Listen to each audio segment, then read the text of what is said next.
Hello everybody, thank you for joining me again today on this beautiful day. As you can see, the sun is shining, the weather is absolutely amazing, so I've decided to take a day off today and to ride around with my Honda Fusion. I say Honda Fusion because this bike is known as the Honda Fusion in Japan, but actually it was sold under the name Honda Helix in the US and as the Honda CN250 in Europe. So yeah, this bike, a 1993 model, but Honda actually started producing these bikes in 1986. They started selling them in the US and the Japanese market first, before they came to Europe. When this bike was presented, I guess the Europeans weren't not that happy that they didn't get it, because Honda only sold it, I think, only starting from 1990, I believe, in Europe. But some Honda bike dealerships started getting some grey imports from the US and started selling them to European customers, especially German customers, way before it was originally sold here.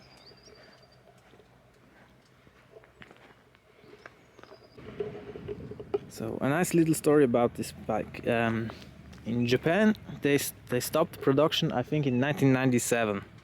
But according to Wikipedia, so don't quote me if any of the information is not accurate. According to Wikipedia, man, still more traffic out here than I thought it would be. Yeah, probably I wasn't the only one with this idea to take the day off to enjoy the nice weather.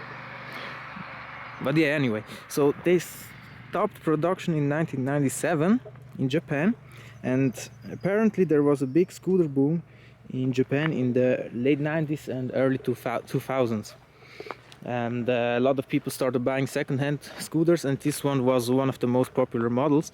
In fact, it was so popular that Honda restarted production in 2003, and they built them with only minor changes up until 2007. Almost the same thing happened in the US, I believe, because there also the bike was offered until 2007, but I think they also started production around the same date, also around 2003, if I'm right. So yeah, my bike, as you can see, has the Fusion emblem. Yeah, as you probably know, I am a fan of Japanese stuff, especially Japanese vehicles, weird Japanese vehicles. This is one of the reasons why I also drive a Nissan Cube as a daily. The reason I bought this is I went to Japan for the first time in 2014, and I saw these bikes everywhere. They were really everywhere and all modified just like mine, and I told myself one day I'm gonna get one. Then in 2017 I went back to Japan, saw these bikes again everywhere. And then when I came back to Switzerland, I said, now it's the time, and now I gotta do it. I fell in love with it. I need to have it. So then, yeah, I found one. It was in pretty good shape, but it didn't look like this. I'm gonna blend in a picture of the bike, how it looked like when I bought it. It was completely white with a black interior. And everything you see here exteriorly has been changed, so nothing is stock anymore. Well, actually it is stock, but not the original parts that it came with. Yeah, so let's start with the front. As you can see, the bike has a beautiful blue color. It's an original Honda color from back in the day. Usually the bikes have a bigger windscreen. This is a short one, which in my opinion makes the bike look way more cooler, but it's also not pretty comfortable when you're driving longer drives at higher speeds, because you don't have any wind protection with it. So here on the inside you see I chose to make everything white.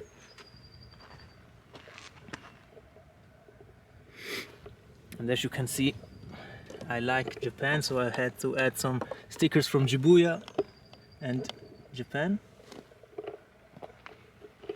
And of course a Liberty Walk sticker. I'm a huge fan of Kato-san and of all the creations that he makes. I was fortunate enough to meet him at the Geneva Auto Salon a few years ago, And also I was fortunate enough to visit his workshops in Japan back in 2017, which was definitely a pretty cool experience. So the mileage on this thing is about 30,000 kilometers, you can see. Yeah, the exterior has been completely redone, so all the parts are brand new.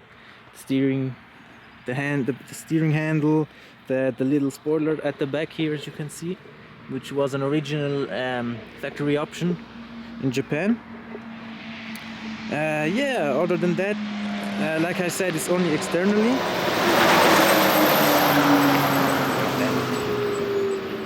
Yeah, only the external stuff has been remade. Everything else, the engine is still stock.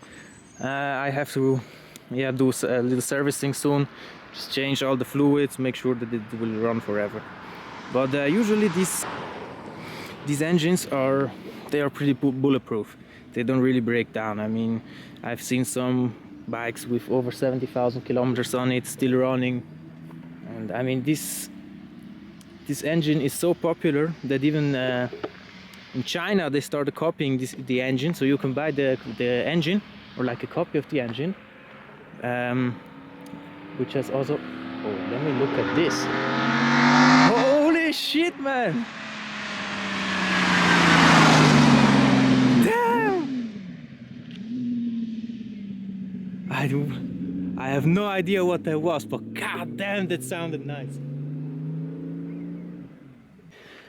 Whew. Anyway, back to the topic. Yeah, so the Chinese, they started replicating the engine and even the whole scooter. So I think even after the original production run was stopped back in 2007, excuse me, the Chinese started remaking this complete bike. So there are some bikes from China that look exactly the same, like this one, because yeah, it was that popular. So yeah, what I know in Europe is that it's pretty popular in Italy. They sold them pretty good down there. There's also a guy who restores them, probably for a living, and he does a really good job and sells a lot of them. Here in Switzerland we have a small club, the Honda CN250 Owners Club Switzerland. Shout out to them. And yeah, probably in Germany it's also pretty well known, let's say. And also in the US there is a fan club, a Facebook page with a lot of enthusiasts from all over the place. So let me show you something which is pretty funny. It's like the trunk. This bike really actually has a trunk that you can open like this. Yeah, inside there's a backpack right now, so you see it's pretty spacious, but it doesn't fit a helmet inside. Not even this small jet helmet over here.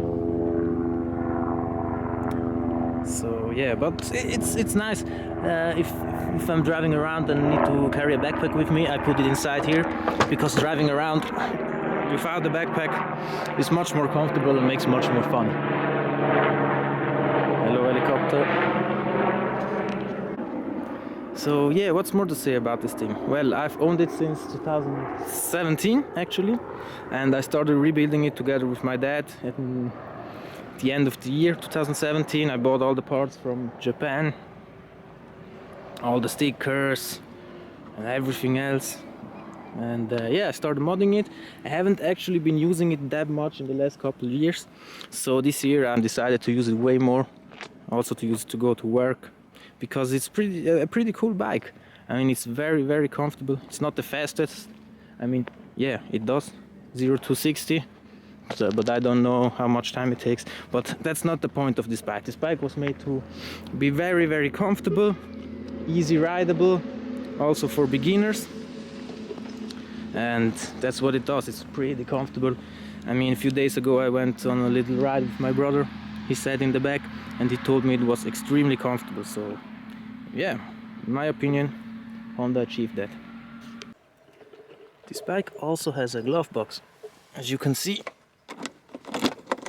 You can open it. It's not really that big, but you can store some stuff in there.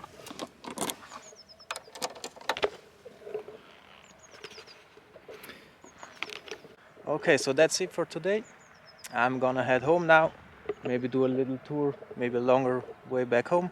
But yeah, I hope I could show you some stuff about the bike, and let me know if you want to know anything else about it.